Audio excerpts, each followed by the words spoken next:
నేను రైతులతోని మాట్లాడతా. మీతోనేనోల్లా మీకు యూరియా బత్తాలు వచ్చినాయనోల్లా. అసలు ఈ నడమ మీరు ఇంట్లో ఉంటారా? యాళ్ళకు తింటారా? యాళ్ళకు అసలు వండుకుంటారా? కమస్కం అసలు కూసుంటారా? ఇట్లా అడుగుతుంటే కళ్ళ పొంట నీళ్ళు వస్తున్నాయి కదా. సర్కారు మీద కోపం కూడా వస్తుంది కదా. మీరే కాదు, రాష్ట్రంలో ఉన్న రైతులందరి పరిస్థితికి ఇదే. మన రేవంత్ అన్న పుణ్యమా అని రైతులు గుండెలు బాదుకుంటారు. బాయికాడ ఉండవలసిన వాళ్ళు ఎరువుల కోసం పొద్దుటి సంధి రాత్రి దాకా లైన్లు గడతనే ఉన్నారు. పోలీసులతోని దెబ్బలు తింటుర్రు, దండాలు పెడుతుర్రు. అయినా యూరియా మాత్రం చేతికి అత్తలేదు. నిజంగా మన రైతులకు ఏదో శాపం పట్టినట్టే అయింది. నేను ఎందుకు ఇట్లా అంటున్నా అంటే, నేను కూడా రైతు బిడ్డనే. మా నాయన కూడా యూరియా కోసం తండ్లాడుతూనే ఉన్నాడు.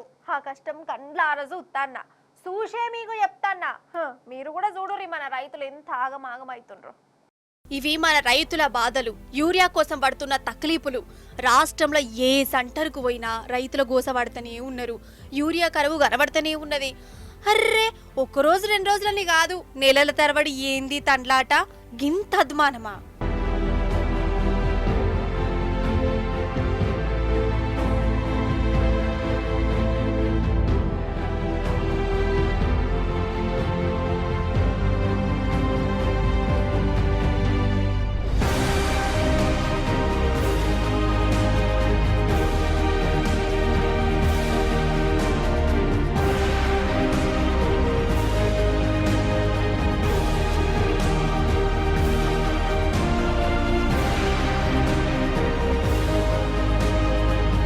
ఒక్క బత్తా కోసం కాళ్ళు మొక్కిన కరిగినోడు లేడు.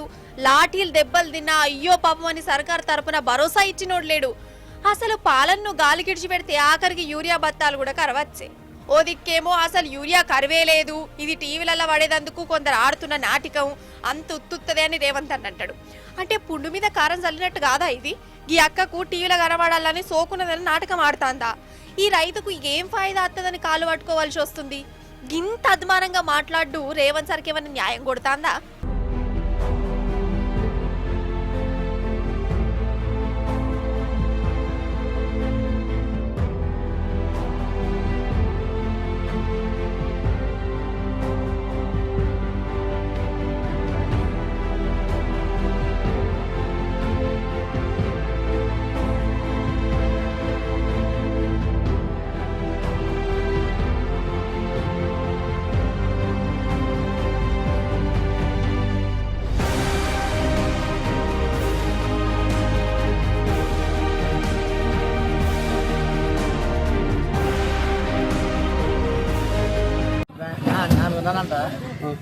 గంగ 400 అంటే ఎట్లా పెట్టుకోం మనకు 270 అంటే మస్తు అడికే మాకు చాలు. ఇదికే రైతులు భంగం అయిపోతున్నాను.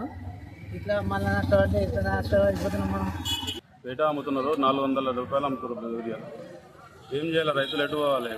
400 రూపాయలు అంత బయట ఎట్లా కొనాలి? సొసైటీలో యూరియా రావట్లేదు. ఏంటి పరిస్థితి? ఏమైనా చేసుకోవాలన్నా రైతులు ఎట్లా? గవర్నమెంట్ ఉన్నది ఎందుకు? మాకు ఏం అందియట్లేదు. సొసైటీకి సంబంధమా లేకపోతే ప్రైవేట్ సంబంధమా? ఇది వచ్చి లారీ దింపుతున్నారు, 400 రూపాయల లెక్క అమ్ముతున్నాడు యూరియా. అడుగుతాయి ఇక్కడ మా బుర్గడ కష్టంలో 5000 ఎకరాలు ఉన్నాయి. 5000 ఎకరాలకి 200 కట్టలు వచ్చినాయి. ఆ 200 కట్టలుకి 2 ఆధార్ కార్డు తెచ్చుకోమంటారు. ప్రతిదానికి ఆధార్ కార్డులు వీటి కోసం ఉపయోగించాలా, వేరే వాటికి ఉపయోగించాలా?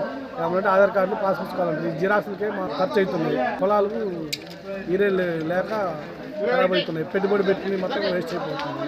ఇప్పుడు ఏం చేయాలని ఈ మంత్రులు ఉన్నా ఏం చేస్తుంది? ఇంకో దిక్కేమో అసలు కేంద్రమోలేదే తప్పు, మాదేం లేదు, వాళ్ళే పంపుతలేరు అని మంత్రులు అంటారు.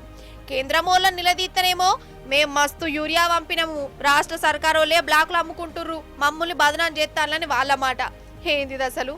ఓ దిక్కు దేవుని దయ వల్ల మంచి వానలు పడతాయి, కానీ మన సర్కారు పాపం వల్ల యోజన చేసుకోకుండా అవుతుంది. అంతేనా కాదా? మీరే చెప్పురి. రోజులక మనం యూరియా సెంటర్ల కానే ఉంటే ఇక బాయికాడికి ఎన్నడు పోతారు, యోజన ఎప్పుడు చేసుకుంటారు? మరీ గింత ఘోర మనోళ్ళ 20 నెలల కాంగ్రెస్ ప్రభుత్వంలో అందరికి కష్టాలు. ఇవాళ రాష్ట్రం మొత్తం కూడా అల్లాడుతున్నారు. ఇవాళ రైతులు మొత్తం ఈయన వండించకపోతే, రైతు వండించకపోతే మనం తిండి లేక సస్తారు జనం. ఇంత పెద్ద భారతదేశంలో హైయెస్ట్ దేశంలో ఉన్నటువంటి సగం జనాభాకు తెలంగాణ నుంచే మేము వరి వండించి పంపించేది. 23వ స్థానం నుంచి దేశంలో నెంబర్ 1 స్థానానికి కేసీఆర్ గారు తెచ్చిండు. నీళ్లు ఇచ్చిండు, కరెంట్ ఇచ్చిండు, పిండి సంచులు ఇచ్చిండు, రైతు వేదికలు కట్టించిండు, ఒడ్లు కొన్నాడు. పూర్తి భయంకరమైన కరోనాలో కూడా ఒడ్లు కొనుక్కొని బ్యాంక్ అకౌంట్లో వేసింది. పిండి సంస్థల గురించి ఎప్పుడు ఆలోచన చేయలేదు మా రైతులు. ఆంధ్రప్రదేశ్ ప్రభుత్వంలో ఈ పరిస్థితి ఉండే. ఇవాళ మళ్ళీ ఆంధ్రప్రదేశ్లో ఉన్నటువంటి పరిస్థితి పునరావృతమైంది. ఉన్నమాట అంటే ఉరికి పడతారు. ఉన్నమాట అంటే ఇప్పుడు రాండి ఊర్లలో తిరగండి. యూరియా కొరత ఉందని ఒక మంత్రి మాట్లాడతాడు, బాధ్యత లేకుండా మాట్లాడతాడు. బీఆర్ఎస్ వాళ్ళు పంపిస్తారు, రాజకీయం చేస్తారు, బదనాం చేస్తున్నారు. మీరు తిరగండి, ఇలా దగ్గర అడగండి. ఓ దిక్కు గింత గోసపడుతుంటే మన సర్కారు వాళ్ళేమో కండ్లుండి లేనట్టే చేస్తాండ్లు. నిజం చెప్పురి, కేసీఆర్ సార్ ముఖ్యమంత్రిగా ఉన్నప్పుడు గింత ఘోరంగా ఉండేనా? యూరియా కోసం గిట్లా పోలీసులు దెబ్బలు తిన్నమా, లైన్లలో నిలబడ్డామా, చెప్పుల ఆధార్ కార్డుల వరుసలు పెట్టినమా, కాళ్ళు మొక్కినమా, దండాలు పెట్టినమా? ఇప్పుడే ఎందుకు అవుతుంది గిట్లా? తప్పు ఎడ జరుగుతాంది? నేను చెప్పవలసిన పని లేదు, మీకే ఈ పాటకు అర్థమయ్యే ఉంటది.